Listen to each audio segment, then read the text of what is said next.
Hello everyone and welcome to a video on the Constructive Criticism YouTube channel. I'm Spencer, host of Constructive Criticism and Limited Time Only, two podcasts about getting better at Magic the Gathering. This is Wednesday Night Warrior, and today we are going to talk about evaluating cards for Amonkhet.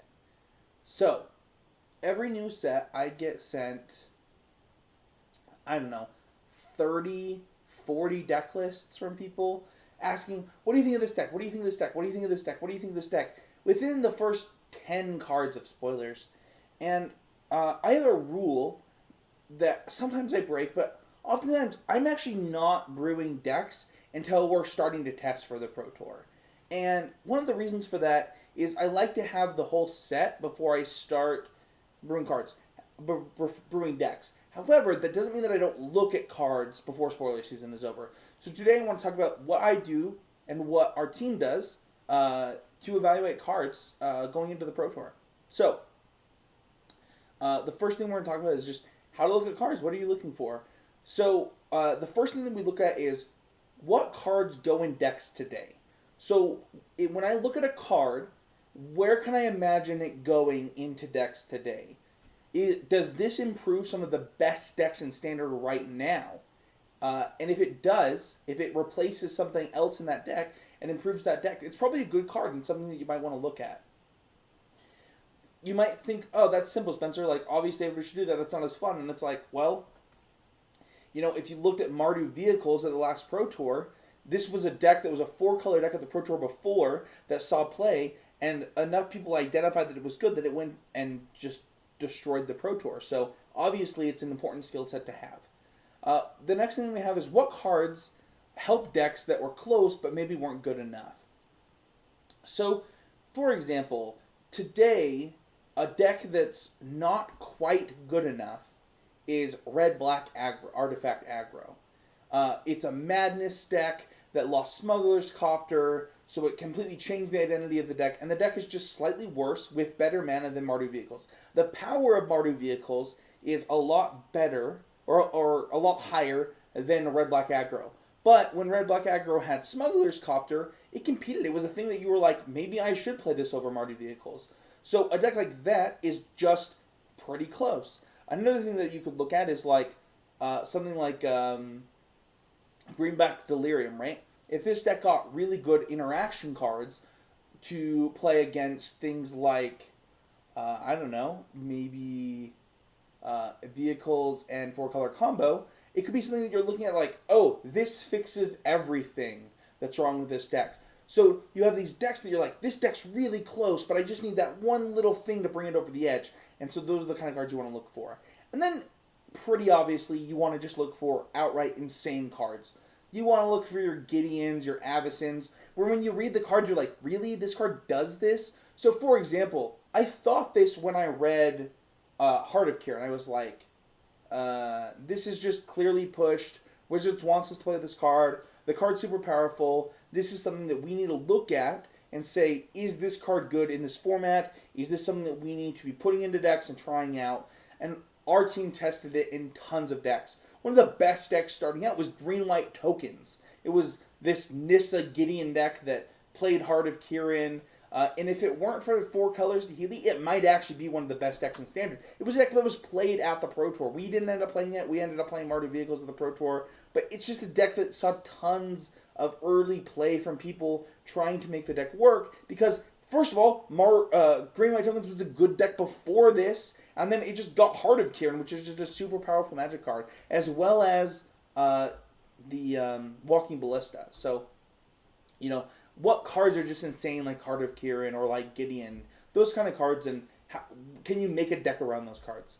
The next thing I want to kind of talk about is mechanics. Are there cards that fit in with old mechanics that are great today because of it? So, for example, you could look at like Cultivate or things like that in the form of Landfall decks or Volakut. These things that this just fits with another card. Or you could think of things like Satyr Wayfinder with other cards that cared about the graveyard, even though it wasn't in the graveyard set, it cared about the graveyard, it interacted with your graveyard. Things like that. So are there cards or mechanics that interact well with this new mechanic from previous sets? Are there cards in standard that make this card better than the cards in the set that this card is with? And then we have do these so do these fit specifically with things that are only going to be in standard for a short time together? So if you think about like fetch lands and the battle lands, right?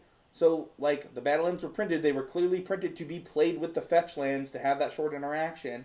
But like it took time mechanics that you like put together. Okay, so you have 3 months to play with this thing, this super powerful thing. What is the super powerful things Wizards is telling me to do for this short amount of time? Because they don't want to make everything this overarching thing that you play for with a long time.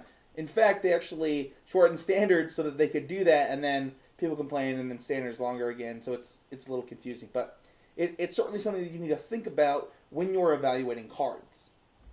Next up, we have kind of to wrap up this idea about evaluating cards for Amonkhet, you need to keep an open mind. So the way I like to phrase this is everything new isn't garbage. So they're going to have new cards, they're going to have new effects, and they're not all terrible. Just because you haven't played with it before doesn't mean it's bad. Just because you don't know doesn't mean it's bad. You can't well, I don't know anything about that, so obviously it's terrible because I'm great at Magic, right? That's a terrible mindset. You'll never improve. You'll never be good at card evaluation. It's going to be too hard to brew decks and think and do things if that's the mindset you have going into evaluating a card. So it's important to look at a card and not think, I don't know what this is, so obviously it's bad. The other thing that you can think about is something that was once bad can be good. So just because an effect was terrible doesn't mean it's going to be terrible forever. They could change standards to the point where it's good. So for example, you could think about limited like this, right? So when you think about Prey Upon and Unnatural Aggression, right?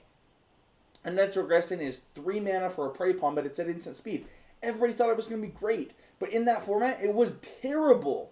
So clearly, it can work in the reverse. I mean, it's easy to think that this could be true, right? And you have to be willing to accept, like, okay, so this has been bad a lot of times in the past, but is there something in this set, in this world, that's going to make this good that it didn't make it good in the past? And then the kind of final thing that I want to talk about, and I think we're going to actually do a podcast on this week on constructive criticism, is the theory of words. So for those who know, a theory is not a fact. It's just this thing that's like, I have this theory that if X is true, then Y is true. And for me and my previous co-host Casey, we had something called the theory of words, where if there are enough words on a Magic card, and the vanilla test, it also passes the vanilla test. At some point, the number of words in the frame just make the card playable. Obviously, you can probably point out cards that this isn't true, but it's true a large percent of the time, right? You would think of something like Deathrite Shaman. People didn't get Deathrite Shaman early on. It was really weird. People didn't see it. And I didn't even finish reading the card and I knew it was good. I was like, this is a 1-mana card with this many words. The card's obviously good. I didn't even finish reading it myself before I decided it was good. And there's just going to be this level where, like, you have this text box and more of a text box and more of a text box where you're like, I don't need to finish reading this. It's good. Planeswalkers are the perfect example. They just pass the theory of words, right? Like, they have enough words on them that they're playable. I can't actually think of a Planeswalker that was not one of the dual deck Planeswalkers that didn't see some amount of play somewhere. Even Tybalt saw play in like Solar Flare decks from Brad Nelson and Todd Anderson. So at some point, like, people are going to try and break cards with all of these words on them. That doesn't mean that they will be broken, but everybody's going to try and do it, and that's what's important. And that's where you need to be. You need to be deciding, like, is this card good enough to try and break? So that's kind of where we sit, where we look at cards in a new format. Leave a comment. Let me know what you do to try and look at cards. If I missed something, if we're not doing something right, and we can be doing something better for Pro Tour testing, let us know. Leave a comment. Please subscribe. Let us know what you think. Don't forget that these videos are on Pure MTGO and MTGO Traders. Check out Pure MTGO and MTGO Traders if you're not there. We'd love to support that content and the things that are going on over there. MTGO Traders is where I buy all of my Magic Online cards, literally all of them. So check them out, and don't forget that you can subscribe to the YouTube channel. Please hit that subscribe button. You can also go to patreon.com/ccmtg, become a patron of this kind of content and the kind of content that I do. Also check out the podcast at constructivecriticism.com and here on youtube.com. Thank you everybody for watching. We'll see you guys all next week.